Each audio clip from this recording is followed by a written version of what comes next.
চৰকাৰৰ সমাজ কল্যাণ বিভাগে সংহত শিশু প্ৰকল্প আঁচনিৰ জৰিয়তে শিশুৰ শাৰীৰিক মানসিক আৰু বৌদ্ধিক বিকাশৰ বাবে গুৰুত্ব আৰোপ কৰাৰ সময়ত একাংশ অংগনবাড়ী কেন্দ্ৰই শিশুৰ উন্নয়নৰ পিঠি দিয়া পৰিলক্ষিত হৈছে। এনে গুৰুতৰ অভিযোগ উত্থাপিত হৈছে মন্দিয়া সংসদ শিশু উন্নয়ন প্ৰকল্পৰ অন্তৰ্গত 203 নং 4 নং ভেড়া অংগনবাড়ী কেন্দ্ৰৰ কৰ্মী ৰূপিয়া খাতুনৰ বিৰুদ্ধে। কৰ্মীগৰাকীৰ অবাধ দুৰ্নীতি আৰু অনিয়মে ৰাইজক অতিষ্ঠ কৰি তুলিছে। ৰাইজৰ অভিযোগ অনুসৰি কৰ্মী সহকৰ্মীগৰাকীয়ে কাটচিঠি আহে কেন্দ্ৰলৈ। কেতিয়াবা কেন্দ্ৰলৈ আহিলেও খাদ্য হিচাপে শিশুক চাহ খোৱাৰ গুৰুতৰ অভিযোগ উত্থাপন কৰিছে খুদ অভিভাৱকে। আনহাতে বিভাগীয় কৰ্তৃপক্ষক ফটো প্ৰেৰণ কৰাৰ প্ৰয়োজনত শিশুৰ হাতত কণী তুলি দি ফটো উঠাই দেৱসুলভ শিশুক মাহৰ পিছত মাহ ঠকি আহিছে। গুৰুগোসাঁই নমনা কৰ্মী ৰূপিয়া খাতুনে ৰাইজক বুঢ়া আঙুলি দেখুৱাই ঘৰত বহি অংগনবাড়ী কেন্দ্ৰ পৰিচালনা কমিটি গঠন কৰাত এতিয়া জাঙুৰ খাই উঠিছে সৰ্বসাধাৰণ ৰাইজ। কৰ্মীয়ে নিজৰ খেয়াল খুচিমতে সদস্য বাছনি কৰা ব্যক্তিসকলেও একো নাজানে বুলি আপত্তি দৰ্শাই সাংবাদিকৰ আগত। পূৰ্বৰ সভাপতিক অন্ধকাৰত ৰাখি কেতিয়া ক'ত নতুনকৈ কমিটি গঠন হয় সেই সম্পৰ্কে পূৰ্বৰ সভাপতিগৰাকীয়ে প্ৰত্যাহ্বান জনাইছে। আনহাতে নতুনকৈ বাছনি কৰা কমিটিৰ সভাপতিৰ মন্তব্য লোৱাৰ পূৰ্বেই সাংবাদিকক দেখি পলায়ন কৰাত কমিটিৰ ওপৰত ৰাইজ আৰু অধিক সন্দিহান হৈ পৰিছে। উল্লেখ্য যে ৰাইজৰ সমস্ত অভিযোগৰ বিপৰীতে সাংবাদিকৰ আগত কৰ্মীয়ে মন্তব্য দিয়াৰ পৰাও ৰহস্যজনকভাৱে বিৰত থাকে। এতিয়া প্ৰশ্ন হয়, এনেকুৱা দুৰ্নীতিপৰায়ণ কৰ্মী ৰূপিয়া খাতুনৰ বিৰুদ্ধে মন্দিয়াৰ CDPই কিবা ব্যৱস্থা লোৱাৰ সাহস গোটাব পাৰিবনে? আমি 5 বছৰ এই স্কুলৰ সদস্য আছিলোঁ। তাৰপিছত আমাৰ হিচাপ পাচিত নিয়ে দিয়াৰ কাৰণে এই যে কমিটি গঠন কৰিছে আমি নাজানো। পাব্লিকে ধৰছে, ধৰাৰ পিছত আমি আইছোঁ। অহাৰ পিছত পাব্লিক এটা সোধাৰ পিছত সেইফালে নতুন কমিটি বনাইছে। কোনো সভাপতি হোৱা নাই, তাৰ ইচ্ছা মতন কমিটি গঠন কৰিছে। এতিয়ালৈ আমি বিচাৰোঁ যে পাব্লিকে যিটো ধৰছে সেইটো ন্যায় ধৰছে, যিটো পাব্লিকৰ অভিযোগ করছে সেই অভিযোগের ইনসাফ দিলে হল। ক্লাস নকরে, মাসত 1 দিন 2 দিন করে আর সব দিন। আব্বাস আলী কি হয় আপনি অঙ্গনবাড়ী এই এটা সদস্য হব বুলি মানে শুনিছো, আর মই অভিভাবক। ঘটনা মানে নতুনকে যেটো প্রেসিডেন্ট বনাইছে, যেটো কমিটি গঠন কৰিছে, মই এতো নাজানো। এই ৰুকিয়া খাতুনে নিজৰ ইচ্ছা মতন ঘৰত বহি মোৰ নামটো সোমাই দিছে, মই নাজানো। মানে আপনি যে সদস্য আপনি নাজানো। মিটিং হয়েছিল না? মিটিং হোৱা নাই। মিটিং নোহোৱাকে কমিটি গঠন কৰিলে? কোনে কৰিলে? এই ৰুকিয়া খাতুনে। যাতে আপনি আপত্তি কৰিছিলেন না যে মোক সদস্য কৰিছে, মই দেখোন মিটিংতে নাথাকিম? সেইটো প্ৰতিবাদ কৰিছিলো। কি কয়? তাৰপিছত কৈছে যে তোমাক মই ফটো মাৰিছো, তুমি সদস্য কাৰণে তোমাক ফটো মাৰিছো, মোৰ ই আছে, এই ফটো আছে, ফটো মাৰিছো মোক নজনাকে।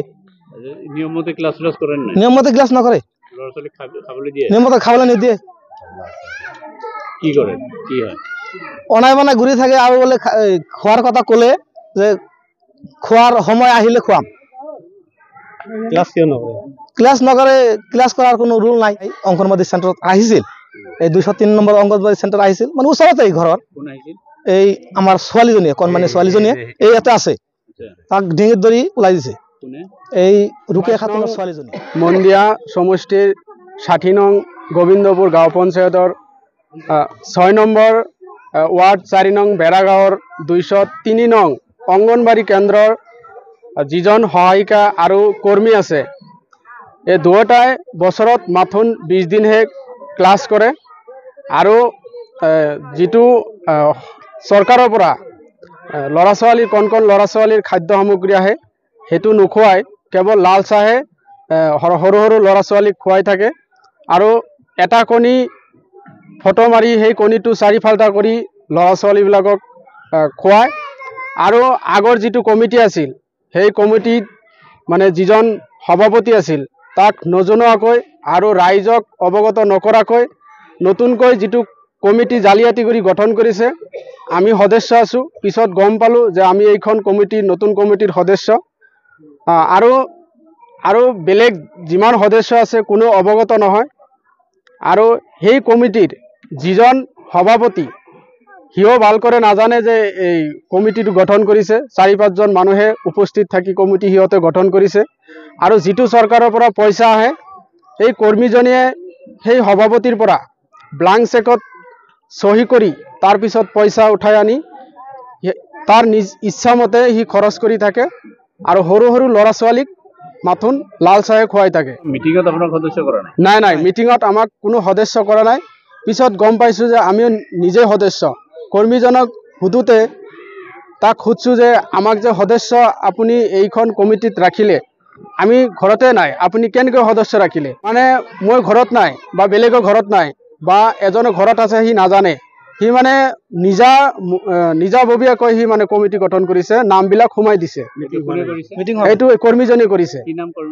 ৰুপিয়া খাতুন। ৰুপিয়া খাতুন নিজৰ পচন্দ মতে কেইজনমান সদস্যৰ মানে নাম অন্তৰ্ভুক্ত কৰি এই কমিটিখন গঠন কৰিছে। এপ্ৰুভ হৈছে, 2 মাহ হৈছে এপ্ৰুভ হৈছে। আপত্তি কৰোঁতে সি কৈছে যে আমি কৈছোঁ যে আপুনি যে নতুনকৈ কমিটিখন গঠন কৰিলে, এই কমিটি আমাৰ হিচাপ নিকাচ লাগে, কিমান পইচা সোমাই আছে, কিমান পইচা ল'ৰা ছোৱালীৰ খৰচ কৰি আছে।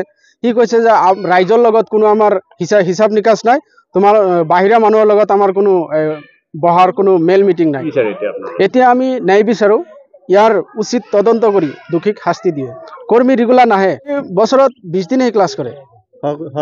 সহায়িকা সি 10 দিনমান ক্লাছ কৰে বছৰেকত।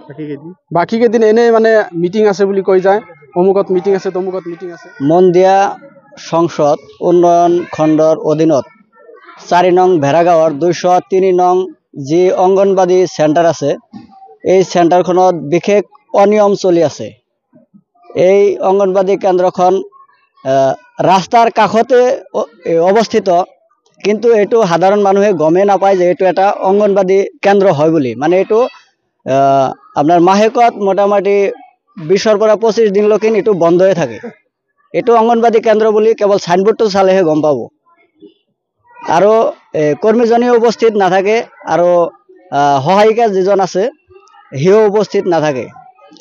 আৰু ইয়াত আপোনাৰ চৰকাৰৰ ফালৰ পৰা যিখিনি খাদ্য সামগ্ৰী চৰকাৰে যোগান ধৰে শিশুসকলৰ কাৰণে, সেইটো সিও আৰু নাহে, আপোনাৰ কৰ্মীয়ে নাহে আৰু সিও ক'ৰ পৰা আহিব, সেইখিনিও নিয়মিতভাৱে পৰিচালনা নকৰে। আৰু ইয়াতে মই এখন বস্তু চাইছোঁ যে 5 বছৰ এজন ইয়াৰ সভাপতি আছিল, কিন্তু সেই সভাপতিজনে নাজানে যে তেওঁৰ সভাপতিত্ব কালটো উকলি গ'ল।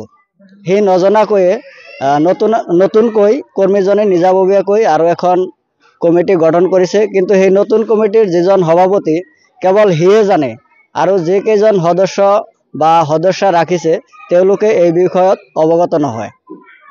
আৰু এই কাৰণেই আমি ইয়াৰে সাধাৰণ ৰাইজ হিচাপে চৰকাৰক টানি অনুৰোধ জনাইছোঁ যাতে ইয়াৰ উচিত তদন্ত কৰি ইয়াৰ বিহিত ব্যৱস্থা লয় যেন। কৰ্মীগৰাকীৰ নাম ৰুপিয়া খাতুন, ৰাবিয়া খাতুন, সহায়িকা ৰাবিয়া খাতুন।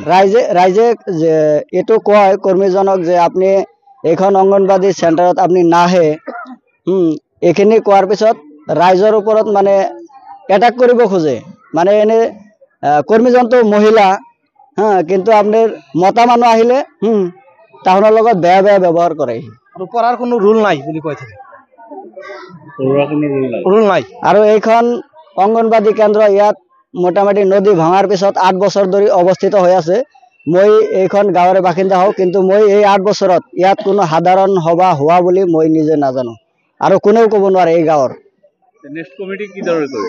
নেক্সট কমিটিটো তাৰ নিজ ইচ্ছামতে নিজ মইমতালিৰে সেই কমিটিখন গঠন কৰিছে। সি কোনো ধৰণৰ সাধাৰণ সভা ইয়াত অনুষ্ঠিত কৰা নাই।